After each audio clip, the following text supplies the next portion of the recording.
यह जीव को सही मार्गदर्शन नहीं मिलेगा तब तक इसका कल्याण नहीं हो सकता। इसलिए कबीर साहब ने कहा, बहुबंधन से बांधिया, बहुबंधन से बांधिया, एक बेचारा जीव, केवल छूटे आपनों, कीर छुरावे पीव। बहुबंधन से बांधिया एक बेचारा जीव। अब कबीर साहब यहाँ क्या कह रहे हैं, इस जीव को कह रहे हैं बहुबंधन, एक दो बंधन, बहु, घर से लेकर के बाहर तक सब जगह जहां जा रहा वहां बंधन ही बंधन है। सामाजिक, राजनीतिक, धार्मिक, जहां जा रहा है वहां ये बंधता ही चला जा रहा है। इसलिए तमाम देवी देवता, ईश्वर, खुदा, गॉड, भगवान, भगवान, भदवा, ग्रह, नक्षत्र, सब तो बंधने हैं। जितने इस मानव इस धरती पर आया है, सब के सब एक न एक जाल बुना है। किसके लिए? मनुष्य को फंसाने के लिए। ध्यान से देंगे, ध्यान देंगे। जितने लोग हैं वह मनुष्य को फंसाने के लिए एक न एक जाल बुने हैं। लाखों जाल है, एक दो नहीं है, लाखों। कहां भाग करके जाएंगे? किसी न किसी जाल में मनुष्य को फंसना ही है और किसी न किसी बंधन में मनुष्य को बंधना ही है। आप चाहेंगे, यह जीव चाहेंगे कि मैं कोई बंधन में नहीं बंधूं, मैं मुक्त हो जाऊं, मैं फ्री हो जाऊं, संभव नहीं। इसलिए कबीर साहब इसको कहा बेचारा। बेचारा मतलब जिसका कोई बस ना चले, लाचार, जिसकी कोई शक्ति ना काम करे। किसका? इसी जीव का। जीव बेचारा है। बहुबंधन से बांधिया एक बेचारा जीव। ये जीव सब बंधन का ही कारण। जितने ये किताबें लिखी गई है, क्या है? सब जीव को उलझाने के लिए ही किताब लिखा गया है, सुलझाने के लिए नहीं। क्यों? जितने लिखे वेद, पुराण, कुरान, बाइबिल, इंजिल, जितने ग्रंथ लिखे हैं, सब में सब ने सबको, जीव को ही उलझाया है, जीव को ही भटकाया है। आप देखिए, कुछ लोग वेद को मानता है।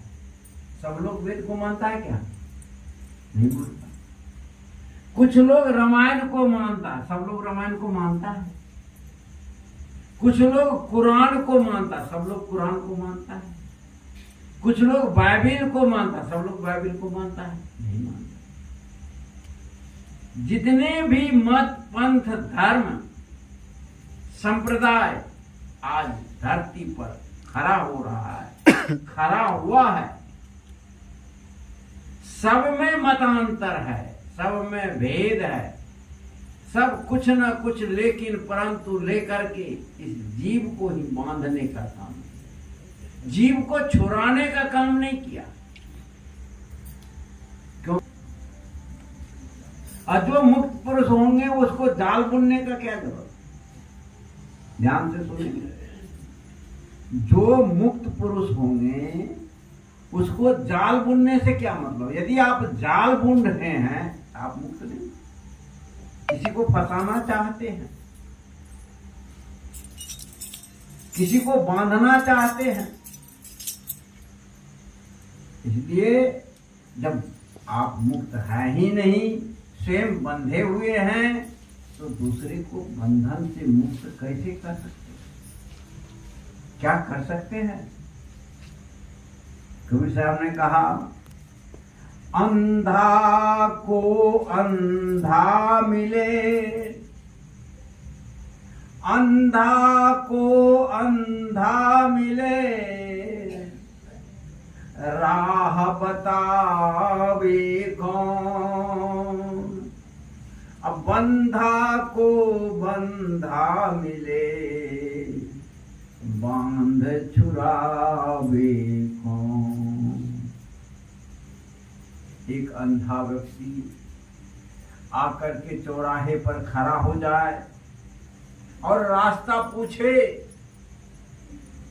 कि मुझे डडियार जाना है। दूसरा अंधा व्यक्ति मिल जाए जो जिसको डडियार का पता आता नहीं है और उससे कहे भाई हमको डडियार का पता बता दो।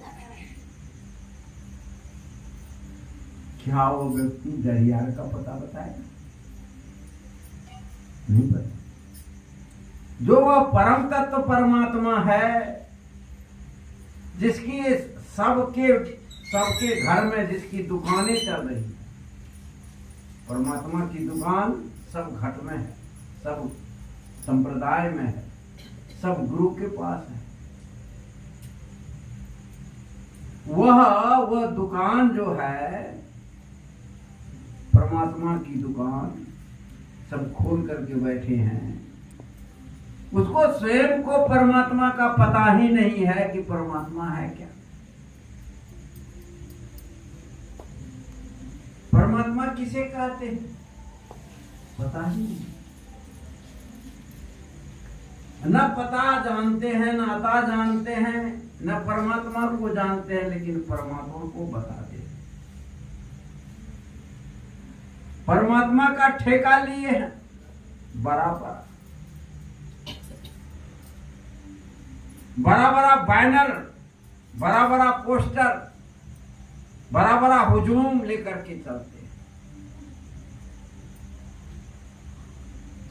एक बात मैं बता दूं, जिसको परमात्मा का पता हो जाता है उसको बड़ा बड़ा बैनर हुजूम की जरूरत नहीं रहती। जो पूर्ण हो गया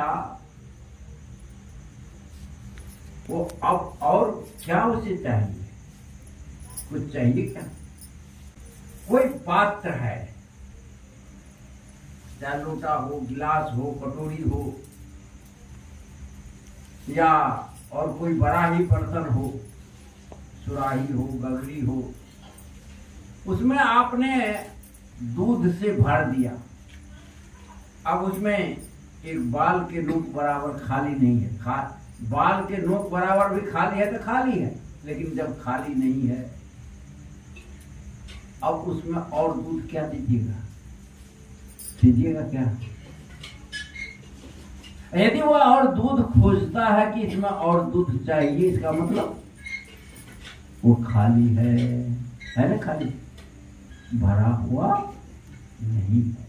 यदि खाली है तो परमात्मा की प्राप्ति नहीं है।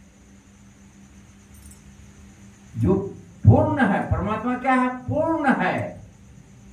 अब उसमें ना बाल के नोक के बराबर इधर उधर है, कमी बेसी नहीं है, कुछ नहीं, बिल्कुल पूर्ण,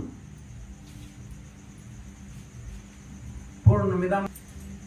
अब उसमें कोई भी कमी नहीं है। वह जो कमी ही नहीं है तो हुजूम लेकर के चलने की क्या जरूरत है? बैनर और पोस्टर की क्या जरूरत है? दिखावे की क्या जरूरत है? जब अधूरा रहे तो तौला जा सकता है, जब पूरा हुआ तब क्या तौले? कबीर साहब के ही भजन में है, आप लोग गाते हैं, मन मस्त हुआ तब क्या बोले। जब कमी रहती है तो चढ़े तराजू, कमी है तो उसको तराजू पर तोलते हैं, और जब पूरा हुए तो क्या तोले, पूरा हो गया उसको तोलने की क्या जरूरत है। कमी रहती है तो तराजू पर तोला जाता है, जब पूरा हो गया तोलने की जरूरत। छूटे आपनो, अब आपनो शब्द है, छोड़ना तो आप ही को पड़ेगा। गुरु मार्ग ही दर्शन करा सकते हैं, लेकिन छोड़ना आपको पड़ेगा। अपने शिष्यों के साथ भ्रमण में थे तो एक सज्जन उनके पास आया। वो संभ्रांत था, धनी था, पैसे वाला था।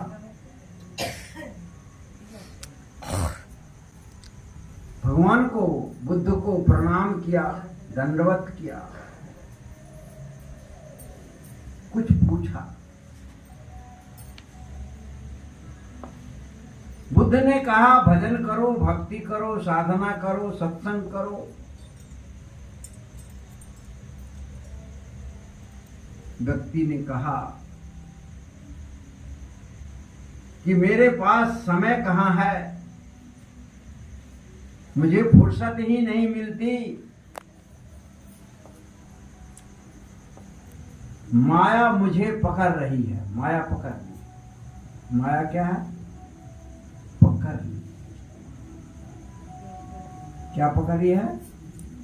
माया। आप लोग को माया पकड़ी है कि नहीं? नहीं पकड़ी, पकड़ ली। तो भगवान बुद्ध ने कहा,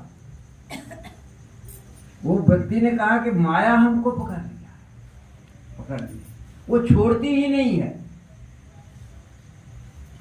बुद्ध ने कहा कि माया तुमको पकड़ी है, वो पकड़ी है कि तुम माया को पकड़ी हो। माया ने ही मुझे पकड़ लिया है, छोड़ता है। मैं तो चाहता हूं भजन करना, मैं तो चाहता हूं भक्ति करना, मैं तो चाहता हूं सत्संग करना, मैं धर्म के मार्ग पर चलना चाहता हूं, लेकिन माया ने मुझे इतना जोर से पकड़ लिया है कि मैं चाह करके भी नहीं चल सकता। बुद्ध ने कहा तुम झूठ बोलते हो। बुद्ध ने क्या कहा? तुम झूठ बोलते हो, सरासर झूठ बोलते हो। मैं तो देखता हूं कि तुमको माया पकड़ी ही नहीं हो, तुम ही माया को पकड़ लिए हो। तुम छोड़ना नहीं चाहते और तुम कहते हो कि माया मुझे पकड़ ली। हाँ नहीं भगवान, मैं तो छोड़ना चाहता हूं, लेकिन माया नहीं छोड़। भगवान बुद्ध ने बगीचा में था ही पेड़ की एक डाली को पकड़ लिया। पेड़ की एक डाली को पकड़ लिया और बुद्ध ने कहा डाली मुझे पकड़ ली, या पेड़ मुझे पकड़ लिया है, छूटता नहीं। अब मैं चाहता हूं कि मैं यहां से जाऊं, लेकिन पेड़ छोड़े तो। वह व्यक्ति ने कहा भगवान पेड़ आपको नहीं पकड़ा, आपने पेड़ की डाली को पकड़ लिया है। आप इस हाथ को छोड़ दीजिए और आप चले जाइए। पेड़ आपको नहीं पकड़ा है, आपने पेड़ को पकड़ा। जब वह 2 बार कहा, तीसरा बार जब कहा भगवान आप इसे छोड़ दीजिए, तो बुद्ध ने कहा ठीक इसी प्रकार माया को तुमने पकड़ा है, माया तुमको नहीं पकड़ा। तुम कहते हो कि यह मेरा घर है, कभी घर कहा है कि तुमको ये मेरा आदमी है, मेरा मालिक है?